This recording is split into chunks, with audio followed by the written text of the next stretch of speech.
예, 감동이 있습니다. 예, 우리 강옥 집사님 어떻게 쉽지 않은 결정이죠. 20년을 우리 이렇게 공동체 식구들과 함께 참 잘 지냈는데 이렇게 떠나는 결정. 그러나 그 결정이 결국 아브라함에게 하나님이 떠나라, 고향 친척 아비 집을 떠나라 하신 그 결정, 그 어떻게 보면 부르심, 그 부르심에 아주 본인이 순수하게 기꺼이 이렇게 응답하심으로 이렇게 개척에 나서게 되셔서 저도 너무나 감사해요. 예, 하나님의 딱 그 부르심, 비전을 붙잡고 가시니까 예, 어떤 사람이 아니라 그게 너무나 감사합니다. 자, 그래서 여러분 우리 강옥 집사님 참 사랑하시잖아요, 그죠? 예, 그러니까 기도해 주세요, 축복해 주시고 뭐 우려와 염려 이런 거보다는 축복하고 기도를 부탁드리겠습니다. 우리 개척팀도 기억해서 기도해 주시기 부탁드립니다. 저의 오늘 이제 메시지도 어떻게 보면 제 30년 사역을 정리하는 메시지예요. 예, 그래서 참 의미가 있다라고 생각이 됩니다. 자, 창세기 1장 26절에서 28절 저와 여러분이 교대로 봉독하시겠습니다.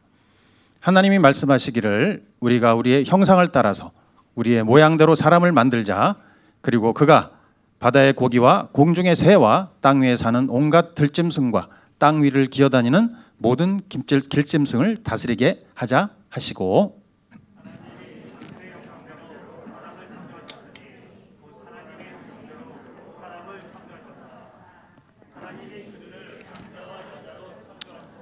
다 함께 하나님이 그들에게 복을 베푸셨다.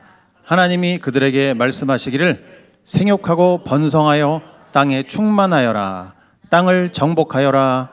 바다의 고기와 공중의 새와 땅 위에서 살아 움직이는 모든 생물을 다스려라 하셨다. 아멘. 예, 여러분 제가 퀴즈 하나 낼게요. 예, 우리 박 전사님이 하시듯이 자, 구글, 페이스북, 인텔, 또 스타벅스, 아마존. 자, 여러분 답이 나왔죠? 공통점이 뭐죠, 여러분? 자, 아이유요? IT 기업. 스타벅스도 IT. 뭘까요, 여러분? 창업주가 유대인이에요. 다 유대인이에요. 참 유대인이 왜 이렇게 특출날까? 저도 굉장히 궁금한데 이들은 참 특출나요. 근데 IQ가 그렇게 뭐 한국 사람하고 비교해서 높지는 않다고 해요. 그런데 왜 이렇게 유대인들이 특출날까? 그 비밀이 바로 유대인 부모의 자녀 교육이 있다는 거예요. 예, 자녀 교육이 있다. 자, 유대인 자녀들은 부모로부터 이제 말씀 교육을 받을 뿐 아니라 일에 대해서도 배웁니다. 일. 예, 세상에 나가서 이제 어떻게 일할 것이냐. 그래서 초등학교 5살이 되면은 집에서 집안일을 시켜요. 예. 그다음에 초등학교에 입학하면 자녀 이름으로 은행 계좌를 하나 개설해줘요.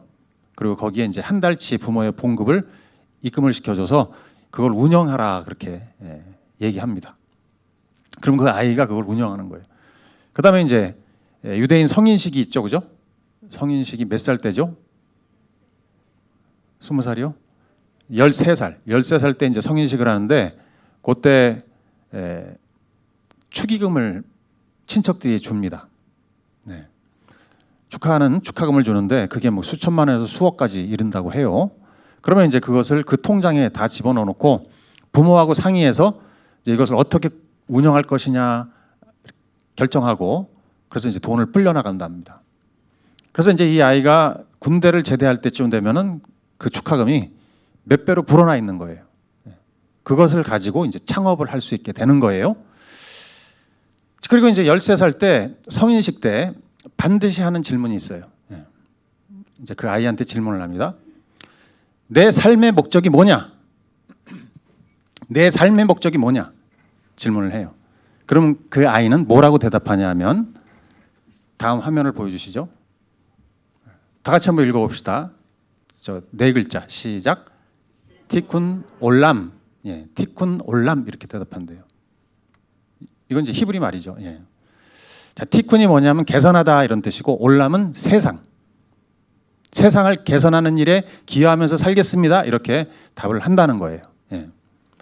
그러니까 벌써 이 부모가 자녀에게 교육을 시킬 때 너는 그냥 개인적인 신앙 유지하고 잘 먹고 잘 살아라 축복받는다 고 이제 앞으로 세상에 나가서 뭘 해야 되는지 그 부르심과 정체성을 심어주는 거예요. 예.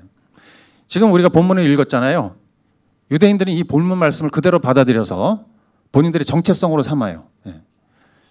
하나님은 지금도 창조하고 계시다. 그리고 우리는 그 창조의 동역자로 부름을 받았고 우리는 이 세상을 더 좋게 만드는 일을 위해서 내가 하나님과 함께 그 일을 해나간다.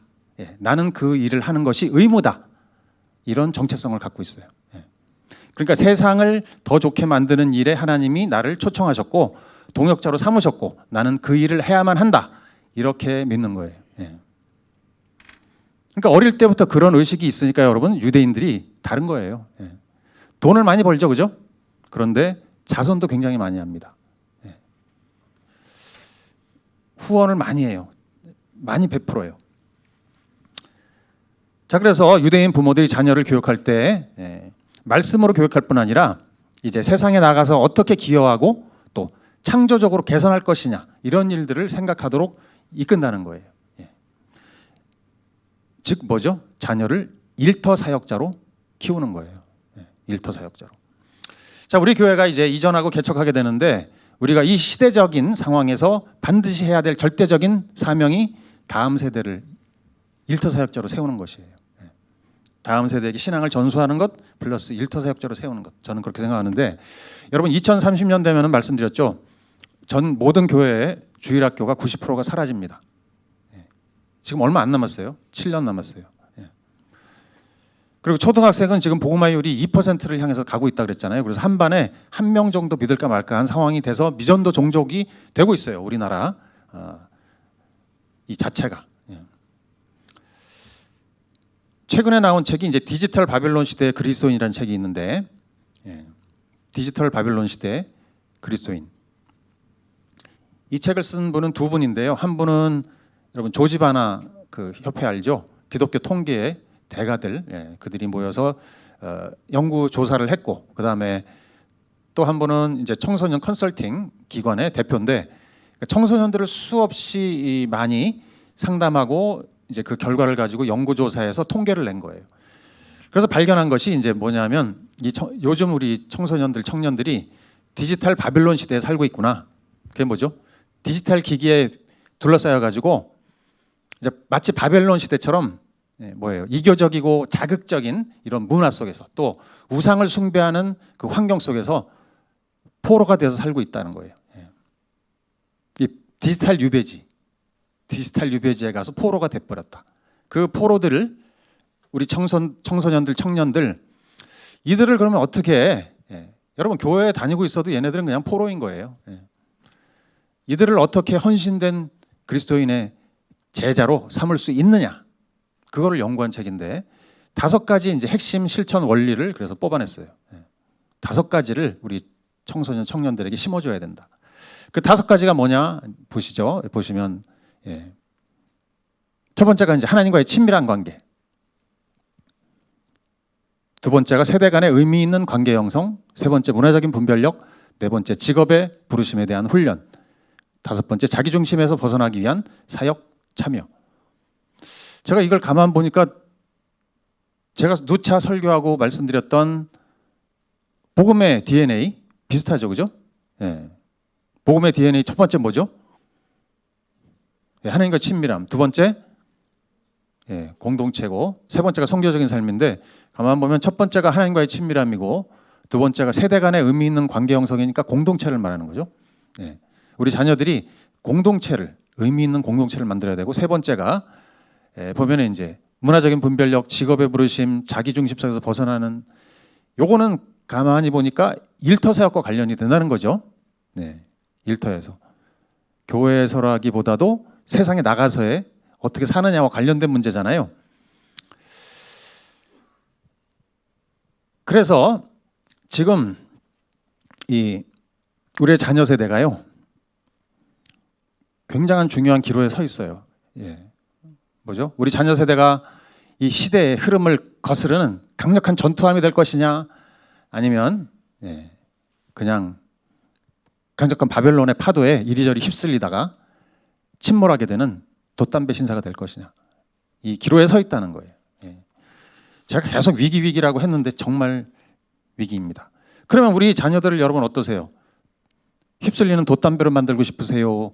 강력한 바벨론 문화에 대항하는 전투함으로 만들고 싶으세요? 아멘. 한 분이 전투함이라고 분명하게 축복합니다. 성령님 기름 부어주세요. 예, 우리 김민수 형제님 축복합니다. 자, 그래서 이 책임이 이제 우리가 기성세대죠. 여러분들 우리의 신앙생활을 가만 보면 기성세대로서 자녀들에게 어떤 신앙을 전수했나 가만 보면 이제 저의 불찰도 있고 저의 불찰도 있고 그런데 우리가 신앙 그러면 굉장히 개인적인 느낌이 들어요, 그죠? 그거는 이제 공적인 영역이 아니라 나의 사적인 부분이야, 프라이버시야, 신앙. 네. 그러니까 남에게 굳이 그것을 강요할 필요도 없고 얘기할 필요도 없고 나의 내면적인 문제다. 이렇게 딱 국한시켜 버리고 공적인 영역에서는 신앙하고 관계없이 그냥 사는 거예요. 아무런 영향을 미치지 않고. 그러니까 어떻게 됐습니까? 자녀들이 살아가는 세상은 우리 가정에서 살지만 바깥 세상에서 살 거잖아요. 근데 그 바깥 세상에서 사는데 그 바깥 세상은 우리가 어두움의 세력에게 맡겨버린 거죠. 바벨론 제국에게 맡겨버린 거예요. 자, 이게 이제 굉장히 중요한 부분이에요, 여러분. 자, 통계조사에 하면은 크리스찬의 90%가 일터에서 신앙을 적용하는 그런 훈련을 받은 적이 없다고 대답했습니다. 여러분, 일터에서 신앙을 적용하는 것 매우 중요하죠. 현실적이죠. 그게 신앙이죠. 예. 여러분, 일터에서 우리가 신앙적으로 살기 위해서 배워야 될 게 얼마나 많이 있겠어요. 그죠? 복음이 과연 일터에서 어떻게 영향을 미치는가. 복음의 능력, 포괄적인 능력. 그다음에 하나님이 일터를 새 창조하신다고 했는데 그 새 창조의 의미는 뭐냐. 그리고 일은 또 뭐지? 일은 그냥 먹고 사는 수단인가? 아니면 피곤하게 그냥 우리가 짊어지고 가야 될 무거운 저주인가? 뭐지? 일이? 예. 일의 의미, 하나님 안에서 일의 의미는 뭔지. 또 내 은사와 재능을 보면서 나의 부르심은 뭔가, 일터에서의 부르심이 뭔가 그걸 발견해야 될 것이고. 예. 또 재물은 어떻게 사용해야 되고 어떻게 투자해야 되고 또 인간관계는 어떻게 되고 배울 게 너무나 많잖아요. 근데 이런 거에 대해서는 전혀 가르치지도 않고 터치하지도 않고 그냥 세상으로 내보낸다는 거죠. 너 예수님 믿어? 그래, 잘해봐. 이렇게 되는 거죠. 자, 그래서 우리 부모 세대가 이 자녀 세대를 전투함으로 만들려면은 자녀들을 일터 사역자로 키워야 되는데 그러려면 우리 보니까 부모님들부터가 일터 사역자가 돼야 되더라고요. 예. 부모님들부터가. 그래서 내가 경험한 그 모든 경험과 노하우를 자녀에게 전수하는 것. 이게 필요하죠. 유대인들이 그렇게 한 거예요. 자기 자녀를 말씀으로 양육할 뿐 아니라 일터의 제자로 삼은 것이에요. 일터 사역을 제자 훈련에 포함시켰다는 거예요. 자, 그래서 일터에서 이 새 창조하는 사역, 우리 자녀가 전투함이 되려면 그 새 창조 사역을 할 수 있는 능력 있는 자가 돼야 되는데 그러려면 뭐가 제일 중요하냐면요. 일이 하나님의 소명이다. 이것을 인식해야 돼요. 예. 여러분, 일이 하나님의 소명이다. 우리 다 같이 해보세요. 일은 하나님의 소명이다. 일이 그냥 억지로 해야 되는, 그냥 세상에 던져서 할 수 없이 먹고 살기 위해서 해야 되는 하나님이 저주하신 그런 것이 아니라 일은 하나님이 나에게 맡기신 소명이다. 이렇게 생각하는 거예요. 여러분, 하나님이 창조를 계속 지금도 하고 계세요. 우리는 하나님의 형상을 닮았어요. 우리도 그래서 하나님 닮아서 일하는 거죠. 우리 방금 읽었던 창세기 1장 26절 28절 말씀을 보시면 우리가 하나님의 형상을 따라서 만들어졌죠. 그리고 이제 형상을 따라 만들어져서 뭘 하느냐 하면 하나님의 대리인으로서 통치하는 거예요. 이 세상을. 그죠? 만물을 다스려요. 들짐승, 뭐 공중의 새 다 다스리게 만드셨고 또 우리를 통해서 하나님이 복을 베푸시는 거예요. 만물에게. 그러면서 땅을 정복하고 다스리는, 그래서 생육하고 번성하게 만드는 이 사명을 우리에게 주셨어요. 우리는 대리 통치자예요. 이건 마치 이제 왕이 자기 아들들을 각 지방으로 보내서 땅을 나눠주고 다스려라 이렇게 분봉왕으로 삼는 것과 비슷한 거죠. 우리는 에덴 동산에서 그때도 우리는 일을 했고 천국에 가서도 일을 할 거예요. 일은 계속될 거예요. 자, 그럼 일이 왜 하나님의 소명일까요? 하나님이 왜 부르신 걸까요? 일을 하라고. 여러분, 일을 통해서 하나님이 섭리하시기 때문에 그래요. 섭리. 일을 통해서 하나님이 섭리하십니다. 섭리가 뭐냐면 하나님이 세상 만물을, 전능하신 하나님이 세상 만물을 주관하고 돌보시는 걸 섭리라고 해요. 여러분 이해가 되시죠? 하나님이 세상 만물을 주관하고 돌보시는 것, 그게 이제 섭리인데 영어로는 그거를 프라비던스라고 합니다. 프라비던스. 프라비던스가 섭리인데 그 프라비던스의 동사가 뭐냐면 프로바이드잖아요. 프로바이드. 그러니까 제공한다, 공급한다는 뜻이죠. 하나님은 그러니까 만물을 주관하시는데 그들의 필요를 찾아서 공급하셔서 채워주심으로 돌보시는 거예요. 그게 섭리예요. 자, 하나님이 우리에게 모든 사람에게 먹을 것을 주신다 이렇게 말씀하셨어요. 시편 116편 25절 한번 읽어보죠. 시작.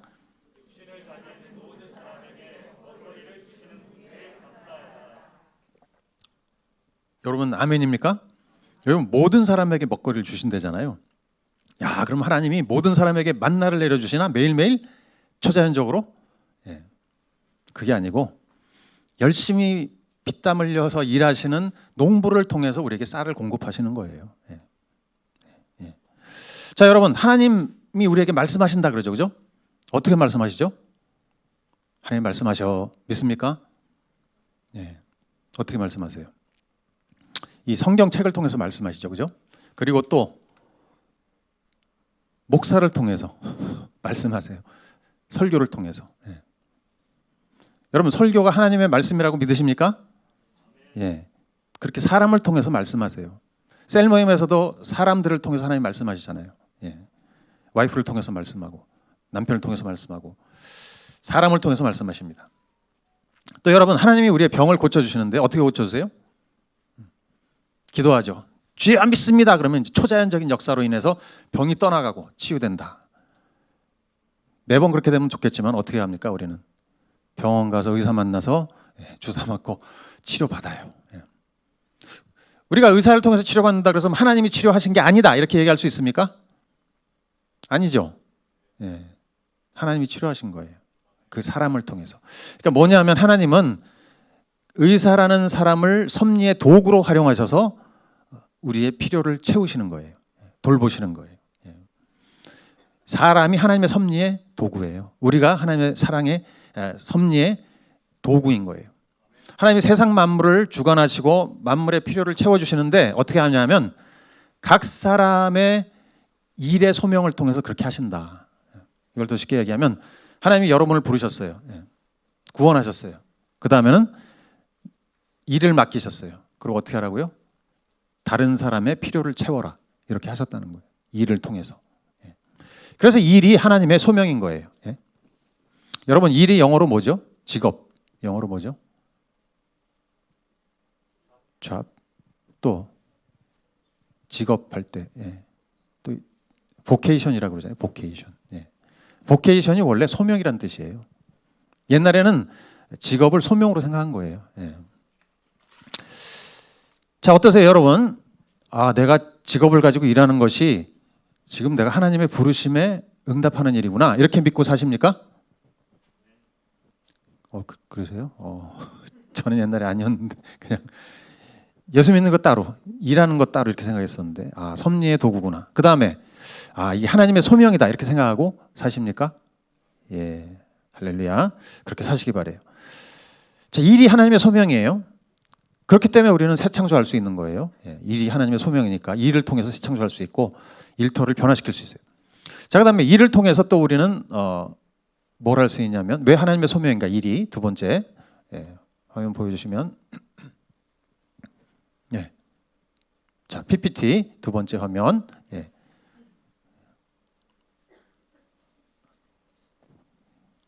가만히 있어보자. 이게 어떻게 된?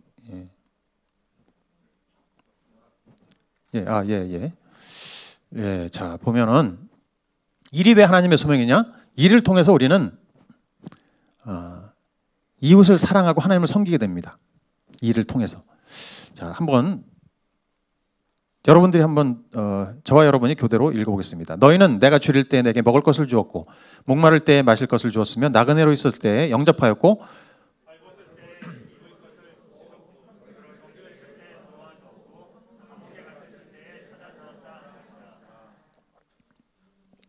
다 함께요. 임금이 그들에게 말하기를 내가 진정으로 너희에게 말한다. 너희가 여기 내 형제 가운데 지극히 보잘것없는 사람 하나에게 한 것이 곧 내게 한 것이다 할 것이다. 예. 자, 여기 보면은 예수님이 뭐라고 그러시냐면 다른 사람에게 한 일이 곧 나에게 한 일이다 이렇게 말씀하시죠, 그죠? 예. 다른 사람에게 한 일. 자, 그러니까 굶주린 사람들을 농부가 먹일 때 그건 뭐냐면 그리스도를 먹인 거가 되고, 엄마가 아이들에게 옷을 입힐 때 어떤 일이에요? 그리스도에게 옷을 입힌 것이 되고, 또 우리 크리스마스 때 여러분 독거노인 방문했잖아요. 매년마다 하는 행사인데 우리가 독거노인 방문해서 위로하고 선물을 드리면 어떻게 됩니까? 그리스도께 선물을 드린 거죠. 그렇게 하나님이 보신다는 거예요. 자, 그래서 이제 우리가 어떻게 사는 거냐면 상대방 안에 있는 그리스도를 보고 섬기는 거예요. 일이라는 게 그냥 하는 게 아니라 상대방의 안에 계신 그리스도를 보고 섬기는 거예요. 그분을 그리스도를 섬기는 거예요. 그렇게 부름을 받은 거예요. 여러분, 에덴 동산이 원래 이런 원리로 사랑을 나누는 원리로 살도록 창조된 거였습니다. 한번 생각해 보세요. 우리가 진짜 서로 사랑하는 마음으로 서로를 위해서 산다. 만약 이 사회가 그렇게 된다. 그럼 얼마나 아름다워질까? 그죠? 우리가 정말 서로 사랑하는 마음으로 서로를 위해서 산다. 그럼 정말 아름다운 세상이 될 텐데 이제 문제가 뭐죠? 타락했잖아요, 우리가. 그러다 보니까 이제 사랑의 섬김이 아닌 일이 자기 욕망을 채우는 쪽으로, 생존을 위한 쪽으로 바뀌어 버렸다는 거예요. 여러분, 우리 레바논에서 우리 생수해강센터에서 정말 어마어마한 일을 하고 있어요. 난민들 자녀들을 돌보고 있죠. 그들을 교육하고 있어요. 너무나 감사해요. 그런데 안타까운 일은 이 자녀들이 $5를 벌어야 돼서 밭으로 나가서 일을 해요. 그래서 학교를 못 와요. 그 $5를 벌어야 되니까 먹고 살기 위해서. 그리고 가끔 가다가 정말 먹고 살기 힘드니까 다시 시리아로 돌아가는 사람들도 있어요. 그러니까 이제 신앙이 좀 이렇게 뿌리 내리고 정착하기도 전에 그냥 먹고 사는 문제 때문에 가난해져서 떠날 수밖에 없는 참 비참한 현실인 거예요. 그래서 저희가 한 게 이제 그 자녀들의 직업 교육을 시킨 거죠. 떠나지 않을 수 있도록, 정착할 수 있도록. 그래서 컴퓨터도 가르치고 미용도 가르치고 바느질도 가르치고 이렇게 해서, 자, 그러니까 이 일이 뭐예요, 여러분? 가난을 물리치는, 가난을 물리치게 하는 이웃사랑의 핵심 수단이 될 수 있다, 그 말입니다. 이 일이. 일 자체가 이웃사랑의 수단이 될 수 있다, 이거예요. 저는 우리 알파벳 스트릿이 이 사랑의 직장이었다고 생각해요. 왜? 아이들을 사랑으로 섬겼고 또 학부모도 막 지극정성으로 섬겼고 정말 지극정성으로 섬기려고 애를 많이 썼어요. 그뿐 아니라 가만 생각해보면 알파벳 스트릿이요, 우리를 위해서도, 일하는 우리를 위해서도 굉장히 좋은 직장이었다고 전 자부해요. 왜? 신앙생활 다 보장해주고 신앙생활 잘할 수 있도록 지원해주고, 그리고 또 먹고 사는 문제도 해결하는 그런 좋은 직장이었다고 믿습니다. 자, 그래서 일터 자체가 그러니까 직원을 사랑하는 통로가 될 수 있는 거예요. 보니까 일터가, 일터 비즈니스 자체가 이웃사랑의 도구가 될 수 있다는 거예요. 저는 그래서 우리 자녀 세대가 이웃을 사랑하는 비즈니스를 많이 창출해냈으면 좋겠습니다. 우리 자녀 세대가. 일터의 새 창조는 그러니까 뭐에 달려 있냐면 일을 하나님의 소명으로 아는 것에서부터 시작하고요. 그 다음에 일을 어떤 욕망을 채우는 수단이 아니라 사랑의 수단으로 여길 때 이제 일터 변화가 일어나는 거예요. 그렇게 되면 여러분 이제 우리가 사는 것도 좀 달라지죠. 일에 대한 그 인식이 달라지죠. 야, 오늘도 가서 하기 싫은 일 해야 되고, 피곤하다, 지친다가 아니고, 그런 하루가 아니라, 야, 내가 오늘 가서 그 어떤 사람들을 위해서 내가 일을 하고 섬기고 사랑하고 또 이 일을 통해서 내가 하나님을 섬기는 것이구나, 이런 인식으로 이제 가서 일을 하게 되면 여러분 하루가 즐겁고 보람차게 될 수 있다는 거죠. 그죠? 이건 가정일도 마찬가지잖아요. 그냥 또 오늘 하기 싫은 또 빨래 설거지 집안일 이게 아니라 우리 남편을 사랑하고 애들을 사랑하고 또 이 내가 가정을 잘 세움으로써 우리 나라가 잘 되고 세계 선교가 이루어지는 것이다 이런 생각을 하는 거예요. 예, 진짜예요, 여러분. 아니 집안일을 잘 받쳐줘야 남편이 밖에 나가서 일을 하지, 그죠? 예. 이렇게 바뀔 수 있다. 예. 그래서 여러분 일을 하나님의 소명으로 생각하시기 바라고 이웃을 사랑하는 하나님을 섬기는 수단이라 생각하셔서 즐겁고 보람차게 일하시기 바랍니다. 그 다음에 이제 일터에서 새 창조 사역을 하려면 아까 일이 하나님의 소명이다고 생각해야 되고 이제 두 번째가 일터 문화를 바꿔야 돼요. 거기에 초점을 맞춰야 돼요. 일터의 문화를 다시 한번 읽어보세요. 창세기 1장 28절 시작.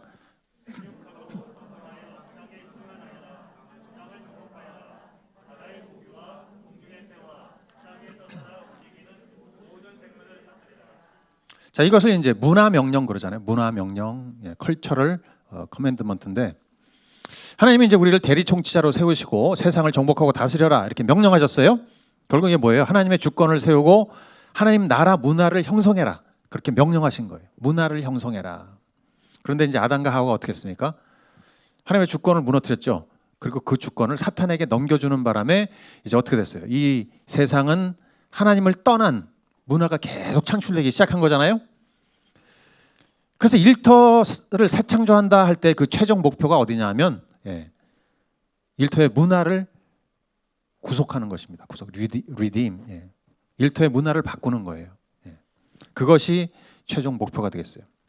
여러분 하나님을 대적하는 문화가 얼마나 우리 청년들 다음 세대를 하나님을 떠나게 만들고 타락하게 만들고 죄악에 빠뜨리는지 우리가 알아야 돼요. 여러분 문화가요 정치보다 법보다 더 무서워요. 제가 보니까 1952년에 미국에 그 대법관이 한 명 있었는데 그 사람이 이렇게 말했어요. 우리는 헌법상 절대자를 전제하고 있는 종교적인 국민이다.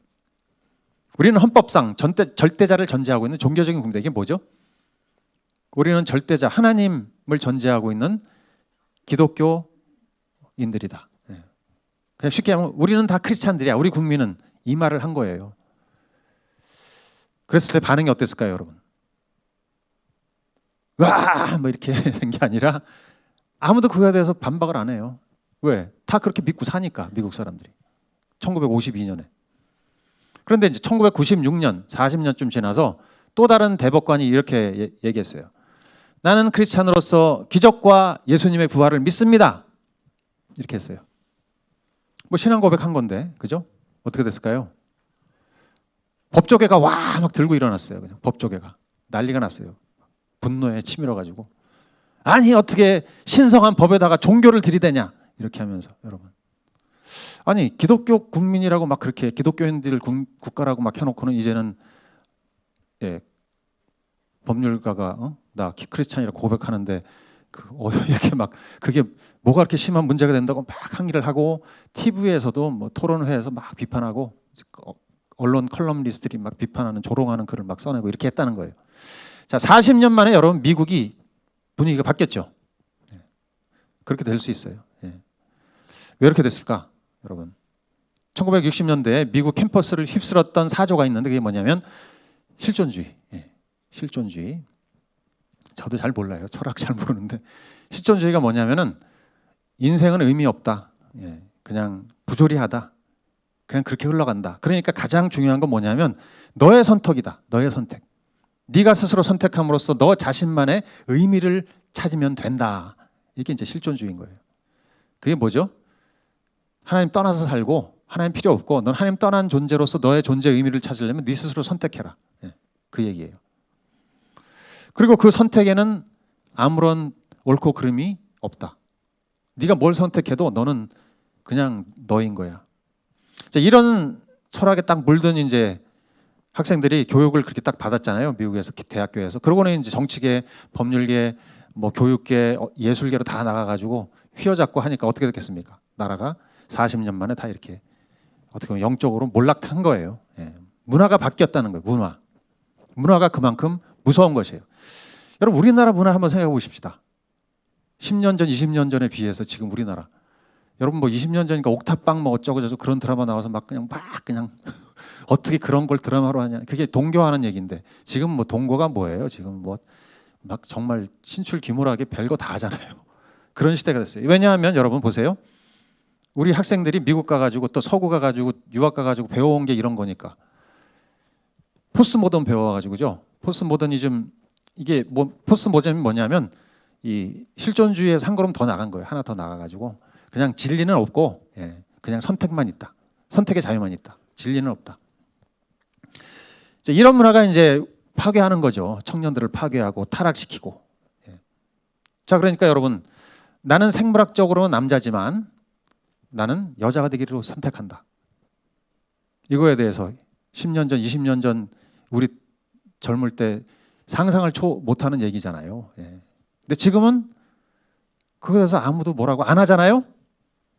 무서운 시대가 된 거죠. 자, 그런데 이 거대한 문화를 우리가 어떻게 구속할 수 있느냐? 결국 일터 새창조의 가장 최종 목표가 문화의 구속이라면 어떻게 우리가 그걸 할 수 있죠? 우리 같이 미약한 존재가 그냥 교회 와서 기도하고 주여 막 이건 할 수 있는데 주여 문화를 바꿔주세요. 그건 할 수 있는데 어떻게 그럼 구속할 수 있지? 자, 보니까 이 문화를 만드는 그 근저에 뭐가 있냐면 메타 내러티브가 있어요. 우리가 그걸 좀 알아야 되더라고요. 제가 이걸 좀 조사를 왜 이렇게 우리 젊은 세대가 이럴까, 우리 자녀 세대가 이럴까에 대해서 굉장히 고민을 많이 하고 막 찾아보고 하니까 이걸 알게 된 거예요. 문화의 문제고 결국 문화를 이루는 것은 그 밑에 깔려 있는 메타 내러티브인데 여러분 메타 내러티브 이런 말 들어봤잖아요, 그죠? 메타 내러티브 발음이 메타 한번 해보세요. 메타 내러티브 어렵죠? 뭐 혹은 거대 서사, 거대 서사라고 하는데 이게 뭐냐면 이게 큰 이야기니까 모든 이야기를 다 흡수하는 얘기. 그러니까 우리의 모든 관심사가 다 거기에 가 있어요. 다 초점이 모든 사람의 마음을 사로잡아서 그쪽으로 향하게 만드는 것이 메타 내러티브예요. 거대 서사예요. 아주 거대한 이야기. 자, 그래서 이 세상 사람들은 어떤 메타 내러티브, 거대한 이야기를 따라서 살고 있을까요? 어떤 거대한 이야기? 이거죠. 인간은 그냥 우연히 나왔어. 아메바에서부터 해가지고 계속 진화해가지고 우연히 인간이 됐고, 그러니까 인간은 계속 진화하고 있는 거야. 그러니까 우월한 유전자가 살아남고 적자 생존하면서 계속 발전하는 게 인간이고, 그래서 인간이 이제 이성이 계속 깨어나면서 개발되면, 그리고 또 과학이 발전하면 세상은 유토피아가 되는 것이야. 여러분 혹시 그렇게 믿고 사세요? 지금? 여러분 지금 그렇게 믿고 사시고 계신 거 아니에요? 근데 교회에서는 아니야. 그런데 밖에 나가서 세상에서 살 때는 여러분 어떠세요? 직장에서 일할 때 내가 어떤 얘기를 믿고 지금 살고 있는 것 같으세요? 자, 그러면 크리스찬의 거대 서사는 뭐냐? 우리의 거대 서사는 뭐죠? 제가 말씀드렸죠. 성경은 뭐라고 그랬죠? 제가 하나님의 오막으로 구성된 드라마다 그랬잖아요. 성경은 오막으로 구성된 드라마다. 자, 우리는 어떤 거대 서사를 믿냐 하면은 하나님이 이 세상을 아름답게 창조하셨다. 이걸 믿어요. 그죠? 그런데 인간이 죄를 짓고 타락했다. 그렇지만 하나님은 이 타락한 세상을 다시 회복시키기 위해서 어떻게 했어요? 예수 그리스도를 보내서 십자가에 달려 죽게 하시고 부활시키신 거예요. 그래서 구속하시고 새 창조를 일으키기 시작하신 거죠. 그 새 창조의 역사에 교회가 같이 협력해서 동참해서 가는 거예요. 우리 교회가. 그리고는 어떻게 해요? 예수님이 다시 오시면 이 새 창조가 완성되는 거죠. 우리는 이 메타 내러티브를 믿고 살아가는 거예요. 원래는 그렇게 돼야 되는 거예요. 자, 그러니까 세상 이야기의 주체는 누굴까요? 그 세상 이야기를 뿌리는 주체가 누구죠? 아까 말씀드린 그 세상 이야기, 인본주의 철학, 사탄이잖아요. 사탄. 그러면 이 성경 이야기의 주체는 하나님. 그러니까 이 두 이야기는 서로 공존할 수 없죠. 충돌할 수밖에 없죠. 그래서 우리가 이 세상에 사는 게 고단한 거예요. 여기는 우리의 나라가 아니기 때문에 충돌하면서 사는 거예요. 그래서 주여 오시옵소서, 속히 오시옵소서, 마라나타 하는 이유가 거기 있는 거죠. 우리는 지금 거대한 문화 전쟁터 안에서 살고 있는 것입니다. 자, 그러면 이 거대한 전쟁 속에서 우리 미약한 나 같은 존재가 뭘 어떻게 문화를 구속하나 여러분. 그러나 여러분 어떠죠? 불가능해요? 가능해요? 예, 믿습니다. 믿습니다. 무조건 가능하다. 예, 자, 가능해요. 그러니까 예수님이 우리를 세상으로 보낸다 하셨죠. 내가 너희를 보낸다. 성령 받아라. 보낸다. 예, 그냥 가서 피 터지고 쓰러져라. 그러려고 보내신 게 아니라는 거예요. 가능하다. 구속할 수 있다. 예. 그것을 어떻게 알 수 있냐면 여러분 가능하다는 것을 성경 얘기를 보면 알 수 있는 거죠. 예. 성경 얘기를 보면 아니요 그전요 그전 그냥 그대로 예. 성경 얘기를 보면 알 수 있죠. 예. 자 여러분 타락한 이 세상을 하나님이 구속하시기 원하셨는데 어떻게 하셨어요? 예. 예수님이 십자가에 죽으심으로 그게 됐잖아요. 십자가. 마찬가지예요. 보니까 이 타락한 세상 문화를 구속하기 위해서는 우리가 십자가에 죽어야 돼요. 십자가가 필요해요. 십자가. 인간적인 뭐 어떤 연구를 해서 정책을 잘해가지고 그게 아니라 십자가가 필요해요. 십자가. 그러면 구속할 수 있어요. 마태복음 16장 24절 말씀. 자, 예, 다 같이 한번 읽어보겠습니다. 시작.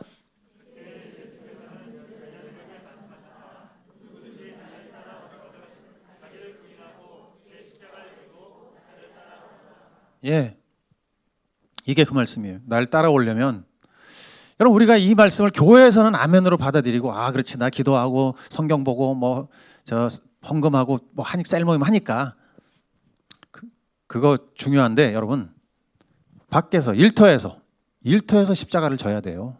예, 일터에서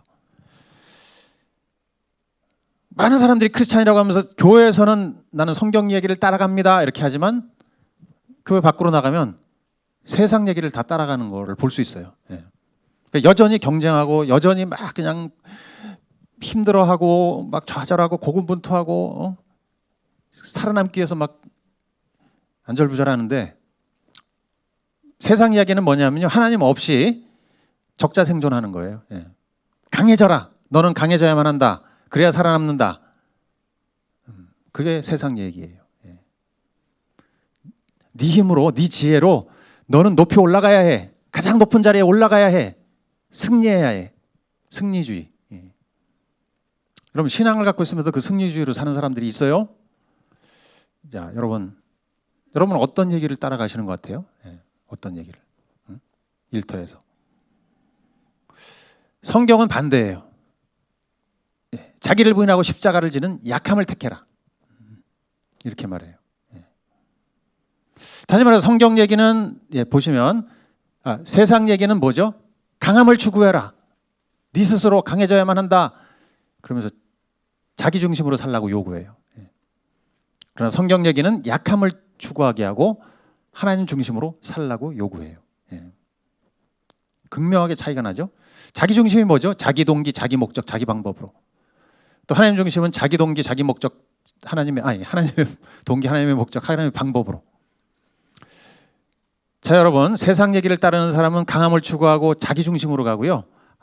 성경 얘기를 따르는 사람은 약함을 추구하고 하나님 중심으로 살아요.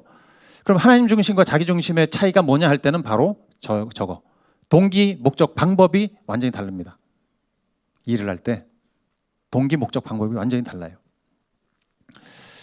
자기 중심으로 사는 사람의 동기는 뭐죠? 자기 동기. 예. 나를 기쁘게 하기 위해서. 내가 기쁘고 싶고 인정받고 싶고 내 영광 그렇게 사는 거예요. 예. 그다음에 자기 목적. 내가 원하는 거 그거 소원 성취.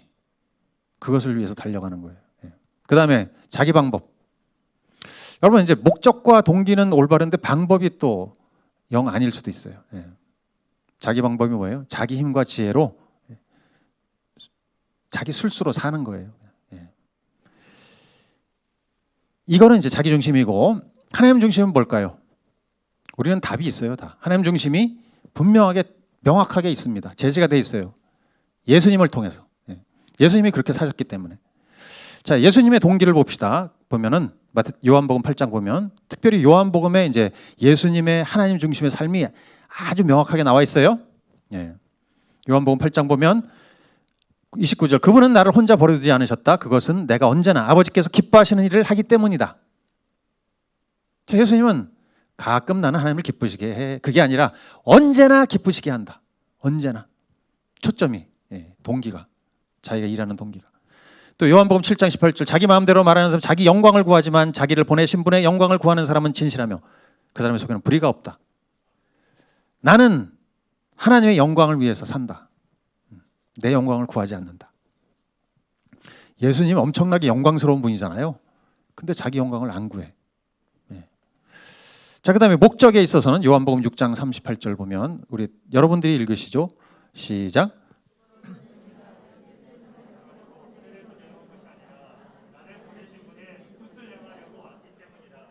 예. 예수님은 자기 뜻 내려놓고 아버지의 뜻, 그것을 위해서 사셨다는 거예요. 아버지의 뜻, 목적이. 그러니까 아버지의 뜻이 이루어지는 게 자기의 목적인 거야. 예. 또 10장에 보면 만일 내가 내 아버지 일을 행하지 않거든 나를 믿지 말려니와. 그러니까 아버지의 일을 하는 게 자신의 목적인 거예요. 예. 자기 일을 하는 게 아니라. 또 방법으로는 요한복음 5장 19절 함께 읽어볼까요? 시작. 예수께서 그들의 나왔네요. 시작. 예수께서 그들에게 말씀하셨다. 내가 진정으로 너희에게 말한다.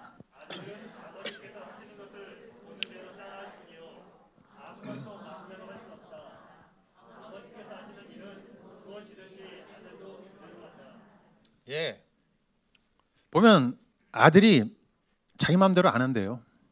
아버지께서 하시는 일을 보고 그대로 한대요.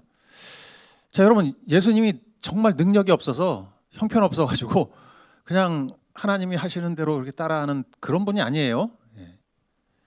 이게 우주의 천군 천사를 동원할 수 있는 능력을 가지신 분인데, 엄청난 부와 명예와 능력과 권세를 가지신 분인데, 그럼에도 불구하고 자기 방식을 고집하지 않았다는 거.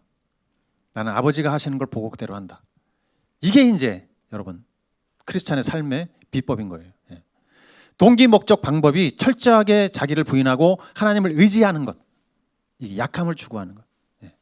하나님의 아들이 이렇게 살았다면 여러분 우리는 말할 것도 없죠. 우리가 뭘 잘난 게 있다고, 그죠? 저도 너무나 그런 한심하죠. 뭘 잘났다고. 그러니까 일터에서 하나님 중심으로 살기 위해서는 여러분 약함을 추구해야 됩니다. 강해지려고 하면 안 돼요. 그러면 우리가 약함을 추구한다 이러니까 그냥 돈 벌려는 거 생각 내려놓고 승진도 포기하고 그냥 먹고 사는 정도에 만족하면서 영적인 일에 매진하는 것인가? 여러분 약함을 추구한다는 게 그거 아니에요. 그거 아니고요. 우리는 탁월해야 되고 열심히 일해야 돼요. 성실하게 해야 돼요. 왜? 하나님을 섬기는 것이기 때문에 일이 소명이잖아요. 그리고 이웃을 사랑하기 위해서 이웃을 사랑하는데 여러분 이웃을 사랑하는데 대충 하면서 사랑할 수 없잖아요. 그죠? 그래서 그게 약함이 아니고 약함은 동기, 목적, 방법 요것이 달라지는 것을 말한다 그랬어요. 여러분 하나님은 항상 그 사람을 쓰실 때 약하게 만드세요. 강하게 만들어서 쓰시는 게 아니라 약하게 만드세요. 여러분 모세를 생각해 보세요. 요셉을 생각해 보세요. 다윗을 생각해 보세요. 항상 그 사람이 자기 부인되고 약하게 만드신 다음에 쓰신다는 거예요. 바울도 그랬죠. 내가 약할 때 하나님이 강력하게 역사하시더라. 저도 마찬가지예요. 제가 이제 예수님 믿고 초신자 때 이거 세상에서 내가 살려고 하면 신앙을 지키고 살기가 정말 쉽지 않겠다. 그러니까 믿음의 공동체를 이뤄서 직장도 같이 하고 사업도 같이 하고 이렇게 하면 정말 세상의 문화에 내가 휩쓸리지 않고 오히려 도전하면서 살 수 있을 것 같다. 이런 생각이 들어서 꿈을 꿨어요. 설계사무소를 믿는 사람들끼리 모여서 한번 해보자.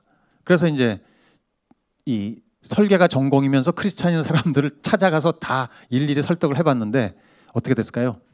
아무도 관심이 없어요. 그래서 야 이거 뭐 이러지? 그냥 그래서 이제 근데 이제 혼자 꿈을 꿨죠. 야 그런 공동체를 이루면 정말 서로 얼마나 힘이 되고 또 선교적으로 살 수 있을까 이런 꿈을 꿨어요. 예. 그런데 참 이 세상 문화를 대적하는 이 꿈 원대하잖아요. 근데 하나님이 어떻게 하셨냐면 저를 꼼짝 못하게 만드시더라고. 예. 허리가 아파가지고 말씀드렸지만 그냥 5년 동안 땅바닥에 뒹굴기만 했어요. 그냥 예. 죽을 것 같이 아파가지고.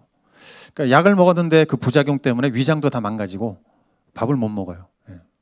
그때 뭐 금식하지 말라고 그래도 거의 매일 금식이니까 몸무게 53kg 여러분.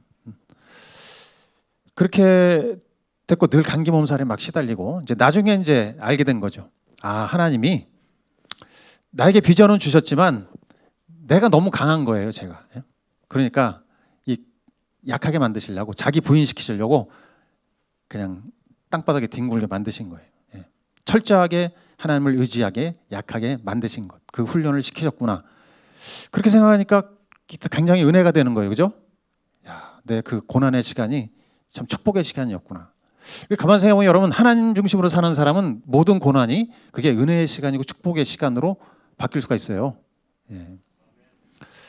자, 지금 세상을 보시면 여러분 극강의 자기 중심으로 살아요.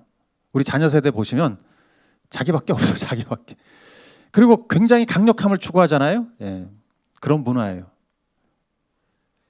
그런데 우리가 야 신앙은 극히 개인적이고 종교적인 영역인 거야. 알았지? 너 자신만 잘 믿으면 돼. 이렇게 가르치고 일터에서 십자가 지는 거 이런 거 가르치지 않으면 어떻게 되겠습니까? 그러면 세상에 나오면 바로 강력한 바벨론 문화에 쓰나미가 몰려와요. 그러면 거기에 팍 밀려가지고 그냥 포로가 돼서 사로잡혀 가버리는 거예요. 교회로 안 돌아옵니다. 네. 제가 20년 동안 봤어요. 자, 우리 자녀들이 여러분 바벨론 포로가 돼서 끌려가는 거 보고 싶지 않지 않습니까? 예. 갑자기 왜 소리를 질러? 그렇게 되고 싶지 않아요, 저도. 야, 진짜. 어? 그러니까 우리는 야, 신앙 잘 믿으면 돼. 너 혼자 잘 믿으면 돼. 이게 아니고 일터 사역이 뭔지 아까 5가지 있었죠. 하나님과의 친밀함, 공동체. 그뿐 아니라 일터의 부르심, 직업의 소명을 가르쳐 줘야죠. 너는 일터에서 어떤 부르심을 받았다는 것을 찾게 해줘야죠. 그리고 그것을 향해 달려갈 수 있게 해줘야 될 것이고 또 문화적인 분별력. 이거 정말 중요한 거예요. 문화적인 분별력. 아무거나 막 다 그냥 오징어 뭐 무슨 드라마니 뭐 이런 거 막 보고 그게 아니라 저도 예, 하여튼 찔리는데 하여튼 저는 안 봤어요. 아, 저 안 봤어요. 그 스토리를 듣고 나서 어이구 무서워서 못 보겠더라고요. 저는 예, 무섭다. 그래서 안 봤. 하여튼 자 문화적인 분별력 뭐죠? 예, 참 중요한 건데 이게 중요한 시점에서 문화적인 분별력을 키워줘야 되는데 그래서 이 메타 내러티브가 뭔지를 가르쳐줘야죠. 네가 지금 어떤 얘기를 따라가야 되는지 가르쳐야 될 것이고 그리고 무장시켜야 되는데 예, 여러분 분별력을 가지려면 세계관으로 무장해야 돼요. 기독교 세계관. 그냥 성경 내용 좀 알고 기도 좀 한다 그래서 되는 게 아니라 기독교적인 세계관으로 완전히 무장시켜서 나가야 문화를 분별할 수가 있거든요. 예, 그 다음에 이제 자기 중심 그런 거 다 갖춰도 자기 중심으로 살면 꽝이에요. 예. 그래서 하나님 중심으로 살 수 있도록 동기, 목적, 방법 일터에서 어떻게 그것을 실현하는가를 십자가를 지는 훈련을 시켜서 내보내면 성공하는 것입니다. 예. 참 이게 할 게 많죠. 우리 자녀 교육에 있어서. 그래서 이게 교회가 협력해서 모든 세대가 연합해서 이것을 해야 되고 모든 직업군이 다 연합해서 해야 되고 그런 것입니다. 자, 우리 자녀 세대들이 저는 알파벳 스트리트처럼 이 공동체를 이루어서 세상 문화를 도전하는 걸 좀 해봤으면 좋겠어요. 예? 저의 소원이 사실은 이 알파벳 스트리트를 계속 운영하면서 우리 다음 세대에게 물려주는 거였어요, 사실은. 예. 뭐 그렇게 되지는 않아서 섭섭하지만 저는 그래도 아직 비전을 갖고 있어요. 이런 비전, 직장 공동체를 이뤄서 한번 세상 문화에 도전해보자. 문화를 구속해보자. 우리는 십자가를 지는 삶을 살아보겠다. 이렇게 도전하는 비전을 가진 청년들이 있다면 저는 전폭적으로 다 지원하고 싶습니다. 예, 누구든지 오시기 바래요. 그냥 알파벳 스트리트 한번 이렇게 20년 동안, 25년 동안 있었던 어떤 추억 그게 아니고요. 지금도 가능하다는 거예요. 가능합니다. 여러분 여기 건물 4층에 인테리어 티처라는 이제 회사가 있어요. 여기 4층에 인테리어 회사인데 그 대표가 보니까 저희 아들 예찬이보다 1살인가 2살 많더라고요. 예. 이분이 아버지가 목회자시고 아버지가 목회자다 그러면 어떤 느낌이 드세요? 예. 아, 별로 지원을 못 받았겠구나. 그냥 혼자 서바이브 했겠구나. 그런 거죠. 근데 이제 선교단체에서 열심히 했어요. 이제 셀리더를 한 거예요. 그러면 이제 그 세런들하고 신앙생활 열심히 하는데 졸업할 때쯤 되니까 여러분 깝깝하죠. 예. 야, 우리가 이제 뭐 먹고 사냐, 진로를 어떻게 해야 되겠냐, 막 같이 모여서 기도하고 상의하고 막 이렇게 하는데 하나님이 창업하라는 마음을 주셔가지고 그래서 이제 궁리하다가 인테리어 회사를 차린 거예요. 그래서 이제 한 3명인가 4명이 모였는데 보니까 이 대표분은 그들 중에 인테리어 전공이 하나도 없어요. 예? 여러분 알파스트리 할 때 우리 뭐 영어 학원 해본 사람이 있었나요? 아무도 없었어요. 저는 사업해본 경험도 없었어요. 예. 인테리어 전공이 아무도 없고 이 대표는 영문과 출신이고 또 다른 한 분은 사진을 취미로 찍는 분이에요. 그러니까 그렇게 해서 어떻게 했는지 인테리어 사업을 시작해서 제가 그래서 야, 이게 사업이 되나 이렇게 해가지고 그랬는데 그분들이 저한테 준 프로포즈를 딱 제가 봤는데 이게 참신해요.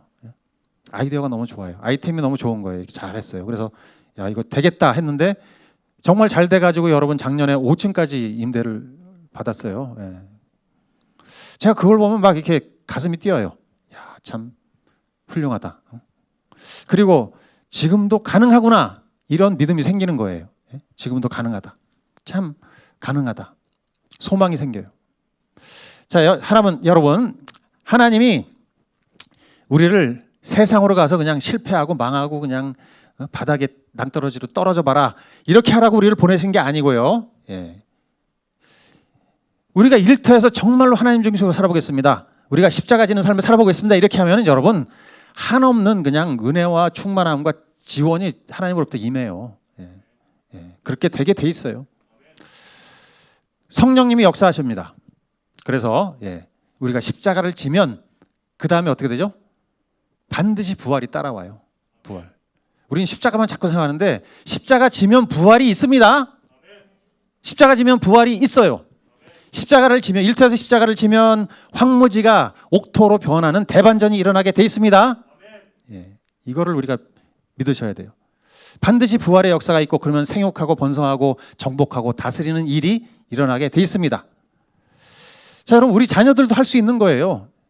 우리 애가 뭘 하겠어.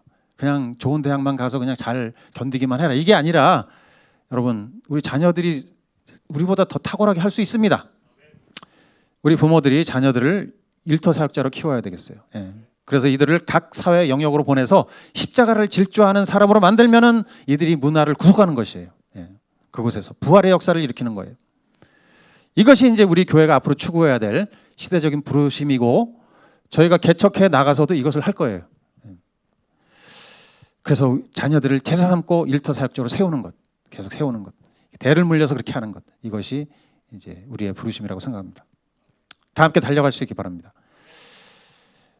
예, 우리 오늘 조금 한 10분 정도 더 늦을 텐데 제 마지막 어떻게 보면 중요한 메시지니까 찬양팀 나오시는데 우리 마지막으로 구호 한번 외치고 마치면 좋겠어요. 저거 한번 4글자인데 여러분 티콘 올람이잖아요. 아까 뭐라 그랬죠? 티콘 개선하다, 올람 세상을. 저게 유대인들이 고백하는 내용인데 삶의 목적 그럴 때. 근데 유대인들은 가만 보세요. 첫 창조밖에 모르잖아요, 그죠? 처음 창조. 근데 우리는 새 창조를 알잖아요, 그죠? 우리는 완전한 걸 아는 사람들인 거예요. 완전한 것, 완전한 창조를 아는 사람들.